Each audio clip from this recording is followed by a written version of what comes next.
بسم اللہ الرحمن الرحیم۔ السلام علیکم ناظرین، آپ یوٹیوب چینل دیکھ رہے ہیں، میں عمران خان ہوں۔ ناظرین، پاکستان تحریک انصاف نے یا اپوزیشن نے اپنی ساری انہیں پاکستان میں ہونے والی دھاندلی اور انسانی حقوق کی پامالیاں ہیں، وہاں پہ رول آف لا نہیں ہے، پاکستان میں عدلیہ کو قید کیا گیا ہے، آئین کی دھجیاں اڑا دی گئی، بے شمار چیزیں ہیں، تو ان سب کے خلاف آواز اٹھائی جائے۔ اب 8 فروری ایک آپ سمجھ لیں ٹیسٹر ہے، یا یہ ایک وارم اپ میچ ہے، یا کوالیفائنگ راؤنڈ ہے۔ اگر پاکستان تحریک انصاف یا تحریک تحفظ آئین پاکستان یہ 8 فروری کو کامیاب ہو جاتے ہیں اور پاکستان کو بند کر دیتے ہیں ایک دن کے لیے، یا اس قسم کے مظاہرے یا اس قسم کے مناظر آ جاتے ہیں پورے پاکستان سے جن کے لیے پاکستانی انتظار کر رہے ہیں یا جو پاکستان کی اس وقت ضرورت ہے، تو پھر یہ کوالیفائی کر جائیں گے ایک بڑی تحریک کے لیے، یعنی پھر حکومت کے لیے اور اسٹیبلشمنٹ کے لیے خطرے کی گھنٹی بج جائے گی کہ انہوں نے ایک مرتبہ کر کے دکھا دیا ہے، یہ دوبارہ ضرور آئیں گے اور یہ مشکل پیدا کریں گے۔ دوبارہ یہ کب آئیں گے یہ میں آپ کو بتا دیتا ہوں، کیونکہ پھر اس کے بعد رمضان المبارک ہے۔ 8 فروری کے بعد 10 دن کے بعد رمضان شروع ہو جائے گا، اور چھوٹی عید کے بعد یعنی مارچ کے مہینے میں یہ رمضان کے اندر ساری ایکٹیویٹیز ہوں گی اور ساری چیزیں طے پائیں گی، اور پھر مارچ کے مہینے کے آخر میں بڑی اناؤنسمنٹ آ جائے گی کہ پورا پاکستان کب اور کیسے بند کرنا ہے۔ یہ 8 فروری کو اگر تو جو وارم اپ میچ ہے یا جسے آپ کہتے ہیں کوالیفائنگ میچ ہے، اگر وہ پاکستان تحریک انصاف جیت جاتی ہے تو پھر یہ فائنل کھیلنے کی کوشش کریں گے۔ اسٹیبلشمنٹ کی اور حکومت کی پوری کوشش ہے کہ 8 فروری کی ان کی کال ناکام ہو جائے اور اس دن یہ پاکستان کو بند نہ کر سکے، اور اگر کرے بھی تو میڈیا کو اس طریقے سے استعمال کیا جائے، پروپیگنڈا اس طریقے سے کیا جائے جس سے یہ ثابت کر سکیں کہ جناب 8 فروری کو تو پاکستان بند نہیں ہوا، اب وہ اپنا کھیل کھیلیں گے، اپوزیشن اپنا کھیل کھیلے گی، اور دونوں طرف پورا زور لگایا جائے گا۔ لیکن حکومت کو اگر 8 فروری کو پاکستان تحریک انصاف کامیاب ہوتی ہے تو حکومت کو اس بات کا آئیڈیا ہو جائے گا کہ اب یہ فائنل ضرور کھیلیں گے اور یہ اس معاملے کی طرف ضرور آئیں گے، کیونکہ عمران خان صاحب کا نیا جو ایک پلان ہے وہ یہ نہیں ہے کہ وہ ڈی چوک چلے جائیں گے یا وہ لاہور چلے جائیں گے یا وہ کہیں اور چلے جائیں گے، نہیں، وہ پہلے مرحلے میں پورا ملک بند کریں گے۔ ملک کے ہر کونے میں وہ نوجوانوں کو، اپنے ووٹرز کو، سپورٹرز کو کہیں گے کہ آپ سڑکیں بند کریں، گاڑیاں بند کریں، کاروبار بند کریں، ہر چیز آپ بند کر دیں۔ تو حکومت کا یہ شوق بھی پورا ہو جائے گا۔ ویسے بھی حکومت نے 3 ساڑھے 3 سال سے پورا پاکستان ہی بند کیا ہوا، اب تو 4 سال ہونے والے، بیڑا غرق کر دیا انہوں نے پاکستان کی معیشت سے لے کر ہر چیز کا۔ تو 8 فروری کو پتا چلے گا، اگر 8 فروری کو یہ ناکام ہو جاتے ہیں، کامیاب نہیں ہوتے فرض کریں، تو پھر ان کو دوبارہ کامیابی کے لیے زور لگانا پڑے گا، لمبی کوشش کرنی پڑے گی۔ تو 8 فروری ایک ایسا پہلا پڑاؤ ہے جو انہیں ہر حال میں پار کرنا پڑے گا۔ اگر یہاں سے کامیابی ہوتی ہے تو پھر فائنل قریب ہے، اور اگر یہاں سے کامیابی نہیں ہوتی تو پھر فائنل دور ہے۔ انہیں دوبارہ سے پورا میچ کھیلنا پڑے گا۔ پاکستان تحریک انصاف نے پارلیمانی پارٹی کا اجلاس بلایا KPK ہاؤس میں اسلام آباد میں، اور وہاں یہ طے کرنے جا رہے ہیں کہ کس طریقے سے 8 فروری کو کامیاب بنایا جائے، اور عمران خان صاحب کی جیل کے اندر جو قید تنہائی ہے وہ ایک بڑا سیریس ایشو ہے جس کو ڈسکس کیا جائے گا۔ اچک زئی صاحب کا اپوزیشن لیڈر بن جانا یہ ایک طرح کی کامیابی ہے، اور اس میں دعوے کیے جا رہے ہیں کہ نواز شریف صاحب نے رول پلے کیا ہے۔ نواز شریف کا لینا دینا ہی کوئی نہیں۔ دیکھیں، عمران خان کے پاس حکومت بنانے کی طاقت تھی، عمران خان سے حکومت چھین لی گئی، پھر عمران خان کے پاس جو ہے وہ اپوزیشن لیڈر بنانے کی طاقت تھی، تو انہوں نے اپنا اپوزیشن لیڈر ایک پہلے نامزد کیا، اس کو نائل کر دیا گیا، تو انہوں نے دوسرا کر دیا۔ اب اس میں نواز شریف کا نہ لینا نہ دینا، لیکن کیونکہ یہ آئینی کام، قانونی کام بھی روک کر بیٹھے ہوئے ہیں، تو کیونکہ 4 5 6 مہینے گزارنے کے بعد، یعنی عمران خان صاحب نے تو اگست میں کہا تھا اور یہ نوٹیفیکیشن جا کے جنوری میں ہو رہا ہے، تو اتنے مہینے لگانے کے بعد یہ نہیں بتا رہے کہ اتنے مہینوں کے لیے ذمہ دار کون ہے۔ وہ یہ کہہ رہی تھی نواز شریف کی بڑی مہربانی، بھئی نواز شریف نے ووٹ ڈالا ہے یا نواز شریف نے نامزد کیا ہے، یعنی ان چیزوں کا احسان آپ کیسے چڑھا۔ مثال کے طور پہ ایک آدمی کی کوئی اپنی چیز ہے، وہ اپنی چیز لیتا ہے کسی دوسرے آدمی سے، اور وہ آدمی سے کہتا ہے کہ جناب میرا تیرے پہ احسان ہے کہ میں نے تیری چیز تجھے دے دی ہے۔ یہ کیسا احسان ہے؟ یہ تو بدماشی ہے، یہ تو گنڈا گردی ہے کہ بھئی ایک چیز کا مالک ہی نہیں ہے نواز شریف، وہ کیسے دے سکتا ہے دوسرے آدمی کو وہ چیز جو اس کا مالک ہے؟ یعنی مالک تو عمران خان ہے، اس نے اچک زئی کو دیا، تو نواز شریف بیچ میں نہ 3 میں نہ 13 میں، دیکھو میں تم سے چھین سکتا تھا، میرے پاس طاقت تھی، فوج میرے ساتھ کھڑی ہوئی ہے، آرمی چیف میرے گھر کے اندر ہے اور ساری چیزیں میں نے کنٹرول کی ہوئی ہیں, دیکھو میں نے میرا شکریہ ادا کرو کہ میں نے دے دیا تمہیں. یہ تو گھٹیا پن کی انتہا ہے. اور وہ میڈیا کو کہہ کر یہ خبر چلوا رہے ہیں کہ جناب آپ یہ خبر چلائیں کہ نواز شریف نے اچکزئی کو اپوزیشن لیڈر کا عہدہ دیا, حالانکہ نواز شریف نہ 3 میں نہ 13 میں. ناظرین, ایک اور خبر ہے میرے پاس, وہ یہ ہے کہ پاکستان غذائی قلت کا شکار لگاتار تیزی سے ہو رہا ہے. اور یہ غذائی قلت اس لیے نہیں ہے کہ پاکستان کے پاس کھانے کے لیے کچھ نہیں ہے, یہ وجہ نہیں ہے. کھانے کے لیے ہے ہمارے پاس, لیکن وہ بہت مہنگا ہو گیا, غریب آدمی کی پہنچ سے باہر جا رہا ہے. غربت کی وجہ سے اور مہنگائی کی وجہ سے عام آدمی جو ہے ان کی ایک بڑی تعداد غذائی قلت کا شکار ہو رہی ہے. اس وقت جو لیٹسٹ اعداد و شمار ہے ان کے مطابق چاروں صوبوں میں غذائی قلت بڑھتی جا رہی ہے. بلوچستان کے لوگ ہمارے شاندار لوگ ہیں, وہاں پہ 30% سے زیادہ لوگ جو ہیں وہ غذائی قلت کا شکار ہیں, انہیں پورا کھانا نہیں مل رہا. یہ تو ایک تو آدھے پاکستانی غربت کی لکیر سے نیچے چلے گئے, لیکن پھر بھی انہیں روٹی مل جاتی ہے. لیکن یہاں پہ وہ لوگ ہیں جو روٹی کھانے کو بھی ترس رہے ہیں. بلوچستان میں 30%, سندھ میں 29% سے زیادہ ہے, پنجاب میں 22.5% ہے, اور خیبر پختونخوا میں 21.5% ہے. یہ جناب جو انفلیشن ہے اور بڑھتی ہوئی مہنگائی اس کو آپ کہتے ہیں, ایک تو بڑھتی ہوئی مہنگائی اور لوگوں میں جو غربت بڑھتی جا رہی ہے, اس کی وجہ سے لوگ غذائی قلت کا شکار ہو رہے ہیں. عمران خان صاحب نے بہت پہلے یہ ایشو اٹھایا تھا جب یہ تعداد بہت تھوڑی ہوتی تھی, اور وہ یہ کہتے تھے کہ ہمارے جو بچے ہیں ان کی گروتھ رک جاتی ہے جب انہیں پراپر خوراک نہیں ملتی, جب انہیں دودھ نہیں ملتا, انہیں وائٹامنز نہیں ملتے, انہیں پھل نہیں ملتا, انہیں اچھی روٹی نہیں ملتی, تو تب ہمارے بچوں کی جو گروتھ ہے وہ رک جاتی ہے, ان کی جسمانی گروتھ کم ہوتی ہے. آپ دیکھیں دنیا میں کئی ممالک تھے, یعنی چائنا کے بارے میں لوگ کہتے تھے بہت چھوٹے چھوٹے فارغ ہیں, آج وہ آپ سے تیز بھاگتے, آج وہ آپ سے زیادہ وزن اٹھاتے, آج وہ آپ سے اچھی کشتی لڑ دیتے ہیں. یعنی بھاگ وہ تیز لیتے ہیں, وزن وہ زیادہ اٹھا لیتے ہیں, قوت ان کے پاس زیادہ ہے, پھرتی ان کے پاس زیادہ ہے. یہ کیسے ہو گیا؟ ان کے قد بھی لمبے ہونا شروع ہو گئے. لیکن دنیا میں جہاں پہ جب غربت ہوتی ہے نا اور غذائی قلت ہوتی ہے تو وہ قومیں نیچے کی طرف جاتی ہے, اور جہاں پہ غذائی قلت نہیں ہوتی نا, ایک جسم اگر صحت مند ہے تو اس میں ایک صحت مند دماغ ہوگا, وہ قوم پھر آگے بڑھے گی. جب آپ کا جسم کمزور ہے تو دماغ بھی آپ کا کمزور ہوگا, پھر قوم بھی پیچھے رہ جائے گی. بہت ساری قومیں ہیں جن کے لوگ کمزور ہوا کرتے تھے لیکن اب وہ طاقتور ہیں کیونکہ انہوں نے غذائی قلت پہ قابو پایا, اور ہمارے ہاں پہ لگاتار غذائی قلت بڑھتی چلی جا رہی ہے. ناظرین, کراچی میں گورننس کا پورا پول کھل گیا, اور یہ جو آگ لگی ہے نا, ویسے تو روز ہی ان کا پول کھلتا ہے, لیکن یہ جو گل پلازہ میں آگ لگی ہے اس نے مکمل طور پہ سندھ حکومت کی گورننس کا پول کھول دیا. انہوں نے زبردستی اپنا میئر بنایا کراچی کا, مینڈیٹ بھی نہیں تھا ان کے پاس, زور لگا کے طاقت کا استعمال کر کے ایجنسیاں بیچ میں ڈال کے یہ اپنا میئر لے کر آئے. اب دیکھیں نا, اگر ایک صوبے میں ایک حکومت کو پہلا سال ہو, یا وہ حکومت ابھی آئی ہے, یا اس حکومت کے پاس وسائل نہیں ہے, ان کا حق مارا جا رہا ہے, تو چلے کوئی جواز بھی ہے. لیکن ایک صوبے میں جہاں پہ آپ 18 سال سے حکومت میں ہے, وہاں اگر اس طرح کے واقعات ہو رہے ہیں کہ بنیادی معاملات ہیں کہ آگ بجھانی ہے, پولیس نے پہنچنا ہے, ایمبولنس نے پہنچنا ہے, یہ چیزیں پرویز الہی کو 5 سال کے لیے موقع ملا تھا وزیر اعلیٰ بننے کے لیے, اور وہ پنجاب میں سارا کچھ کر کے چلا گیا. بعد میں ان چیزوں کو بہت بری طرح تباہ کیا شہباز شریف نے, مریم نواز نے, حمزہ نے, عثمان نے, انہوں نے بڑی تباہیاں پھیری. پرویز الہی نے جو کام کیا تھا نا, پرویز مشرف ڈکٹیٹر کے دور کے اندر, وہ بڑا زبردست کام اس نے کیا تھا. تو کریڈٹ جو ہے وہ سیاستدانوں کو ہی جاتا ہے, کم سے کم اس نے کام تو کیا.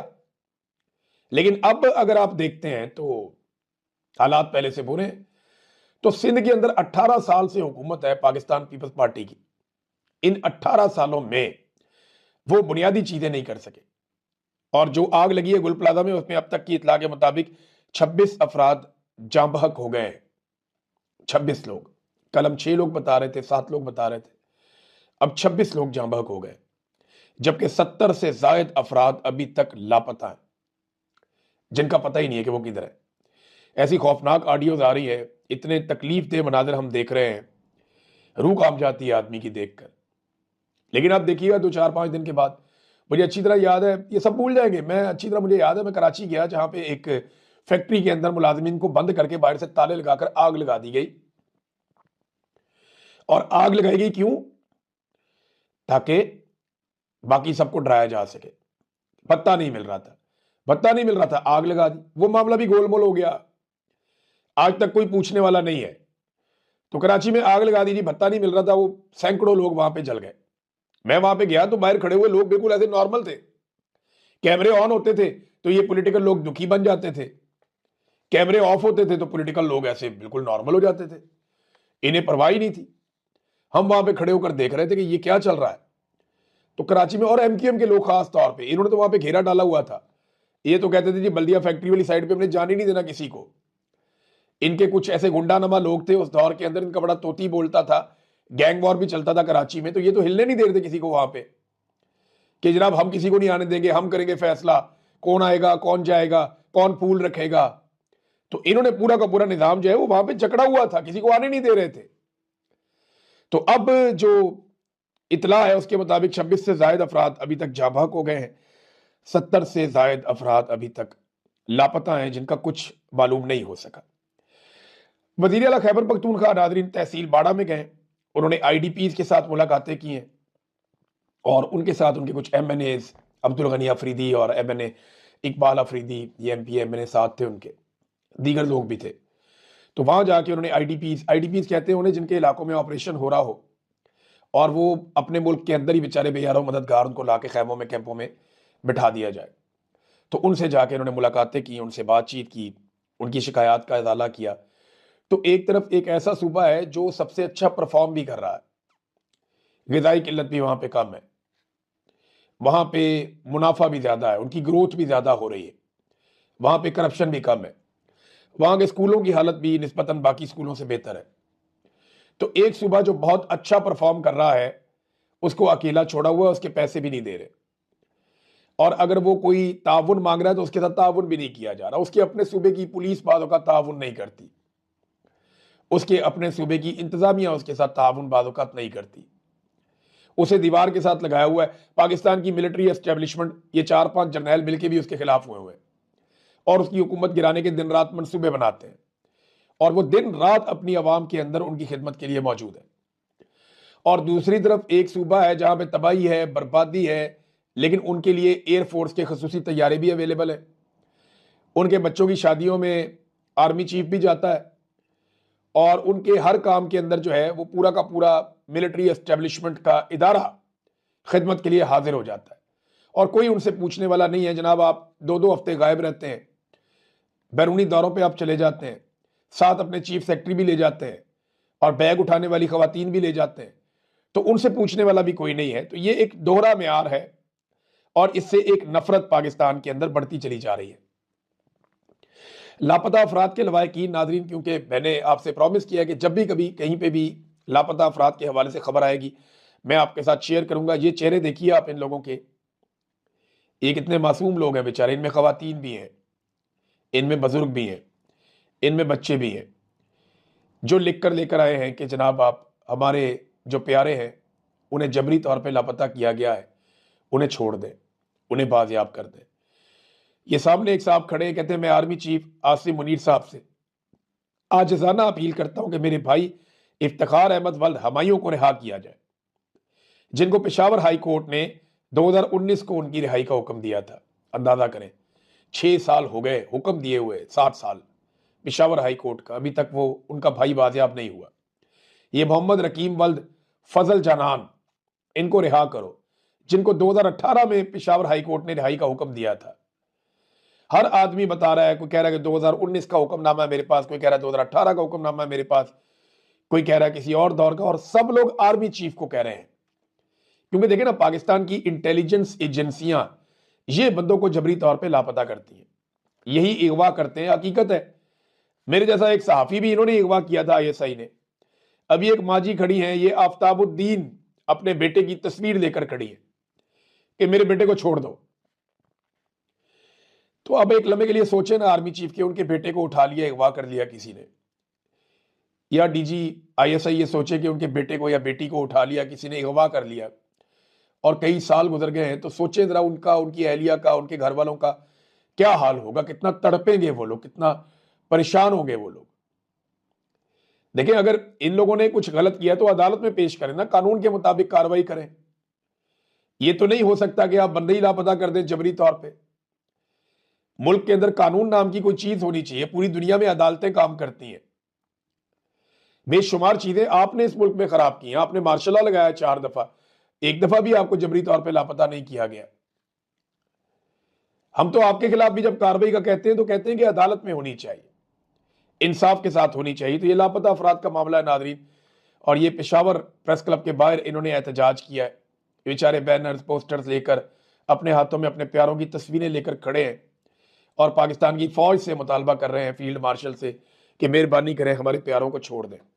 عمران خان صاحب نے اپنے دور میں بہت سارے جو جبری طور پہ لاپتہ افراد تھے انہیں بازیاب کروایا تھا، لیکن اس کے بعد سے لے کر اب تک، اور اس بات کی بڑی تکلیف ہے اسٹیبلشمنٹ کو، کیونکہ وہ اس کو بطور ایک ہتھیار استعمال کرتے ہیں، اور یہ ہتھیار نہیں ہے، یہ نفرت پھیلانے والی ایک مشین ہے، جس سے اتنی نفرت پھیلتی ہے کہ آپ سوچ نہیں سکتے۔ یہ جو لوگ کھڑے ہوئے ہیں، آپ کو کیا لگتا ہے یہ آپ سے پیار کرتے ہیں؟ یہ صرف اپنے پیاروں کے لیے آپ سے درخواست کر رہے ہیں۔ ان کی نسلیں جو ہیں وہ آپ سے نفرت کریں گی۔ یہ تکلیف دہ چیز ہے، بہت تکلیف دہ چیز ہے۔ ناظرین، ڈونلڈ ٹرمپ نے بڑا عجیب و غریبی کام شروع کر دیا۔ میں تو حیران ہو گیا یہ چیزیں دیکھ کر کے امن کا نوبیل انعام ڈونلڈ ٹرمپ کو اتنا زیادہ پسند ہے۔ آپ یہ دیکھیں نا کہ عاصم منیر صاحب اور ان کے ساتھیوں نے کیسا کمال اسیسمنٹ کیا تھا کہ انہیں یہ باریک نقطہ پہلے دن سمجھ آ گیا تھا کہ ڈونلڈ ٹرمپ کی کمزوری ہے امن کا نوبیل انعام۔ تو عاصم منیر صاحب نے فوری طور پہ ڈونلڈ ٹرمپ کے لیے امن کا نوبیل انعام کی نامزدگی پاکستان کی جانب سے کروا دی۔ پھر اسرائیل نے بھی کر دی، انہیں بھی پتہ چل گیا، اور کچھ اور لوگوں کو بھی۔ اب ڈونلڈ ٹرمپ کے لیے امن کا نوبیل انعام کیا ہے؟ ڈونلڈ ٹرمپ کا یہ سٹیٹمنٹ اسے بتاتا ہے۔ یورپ کو اس نے دھمکی لگائی ڈونلڈ ٹرمپ نے، انہوں نے کہا کہ خود کو اب صرف امن کا پابند نہیں سمجھتا۔ نوبیل کے نہ ملنے پر ٹرمپ کا لہجہ بدل گیا۔ یورپ کو دوبارہ ڈونلڈ ٹرمپ نے دھمکی لگا دی۔ انہوں نے ناروے کے وزیر اعظم کو، ناروے دیتا ہے نا، ناروے سے آتا ہے امن کا نوبیل انعام، وہاں پہ ایک کمیٹی ہے اور وہ بیٹھ کے یہ فیصلہ کرتی ہے، وہ پراپر ایک طریقہ کار ہے کہ کس کو امن کا نوبیل انعام دینا ہے۔ زیادتی بھی کرتے ہیں، غلط لوگوں کو بھی دے دیتے ہیں، بات ٹھیک ہے۔ اس مرتبہ جو دیا انہوں نے یہ غلط دیا ہے، اور اس سے پہلے بھی ایسی غلطیاں ہو چکی ہیں اور وہ ثابت بھی ہو گیا کہ غلط دیا۔ وہ خاتون اٹھتی ہیں وینزویلا کی، وہ جا کے ڈونلڈ ٹرمپ کو پکڑا کے آ جاتی ہیں کہ ایلو پڑھو۔ تو انہوں نے کہا جی کہ ناروے سے باقاعدہ لیٹر جاری ہوا، انہوں نے کہا جی دیکھیں بات یہ ہے کہ اس کو آپ علامتی طور پہ بھی کسی کو نہیں دے سکتے، یہ امن کا نوبیل انعام جسے دیا جاتا ہے یہ اسی کے پاس رہتا ہے ٹائٹل، آپ اسے علامتی طور پہ بھی کسی کو نہیں دے سکتے۔ تو ناظرین، ڈونلڈ ٹرمپ نے کہا، ناروے کے وزیر اعظم جوناس گار سٹورے کو لکھے گئے ایک خط میں کہی، اور انہوں نے کہا کہ نوبیل امن انعام نہ ملنے کے بعد اب وہ اپنے آپ کو صرف امن کے بارے میں سوچنے کا پابند نہیں سمجھتے۔ یہ گرین لینڈ کے حوالے سے ڈونلڈ ٹرمپ نے خط لکھا ہے، اور امریکی کنٹرول کے مطالبے کو بھی اس میں دہرایا گیا ہے۔ یعنی اگر ڈونلڈ ٹرمپ کو امن کا نوبیل انعام مل جائے تو پھر وہ گرین لینڈ کے اوپر قبضہ نہیں کرے گا، گرین لینڈ پہ حملہ نہیں کرے گا۔ یہ دیکھیں کتنی انٹرسٹنگ یہ خبر ہے کہ نارویجین وزیر اعظم انہوں نے یہ بتایا کہ گزشتہ 6 ماہ کے دوران میرے اور ڈونلڈ ٹرمپ کے درمیان ہونے والی کئی ملاقاتوں اور گفتگوؤں میں نوبیل پرائز کا تذکرہ ہوتا رہا ہے۔ جزوی طور پر یہ گفتگو سنجیدہ نوعیت کی تھی کیونکہ ٹرمپ اس معاملے میں بہت زیادہ دلچسپی رکھتے ہیں، لیکن ٹرمپ جانتے ہیں کہ امن کا نوبیل انعام کون دیتا ہے اور کون نہیں دیتا۔ میں نے کئی بات انہیں یہ بات واضح کی ہے، سمجھائی ہے۔ اچھا، وہ یہ کہتے ہیں دنیا کو اس وقت ان مسائل سے کئی زیادہ بڑے چیلنجز کا سامنا ہے کہ عالمی رہنما نوبیل امن انعام حاصل کرنے کے لیے خواہش رکھیں۔ یہ ایک اچھی بات ہے کہ عالمی رہنما جنگوں اور تنازعات میں کمی لانے کے لیے اپنا کردار ادا کر رہے ہیں، لیکن ادھر تو ٹرمپ نے خط لکھ دیا جناب کہ میں اب امن کے لیے ذمہ دار نہیں ہوں، امن کا نوبل انعام ہی مجھے نہیں مل رہا تو پھر میں کیوں امن کے لیے کوششیں کروں۔ یہ آپ کمزوری چیک کریں ایک اتنے بڑے آدمی کی، اور ڈونلڈ ٹرمپ کو امن کا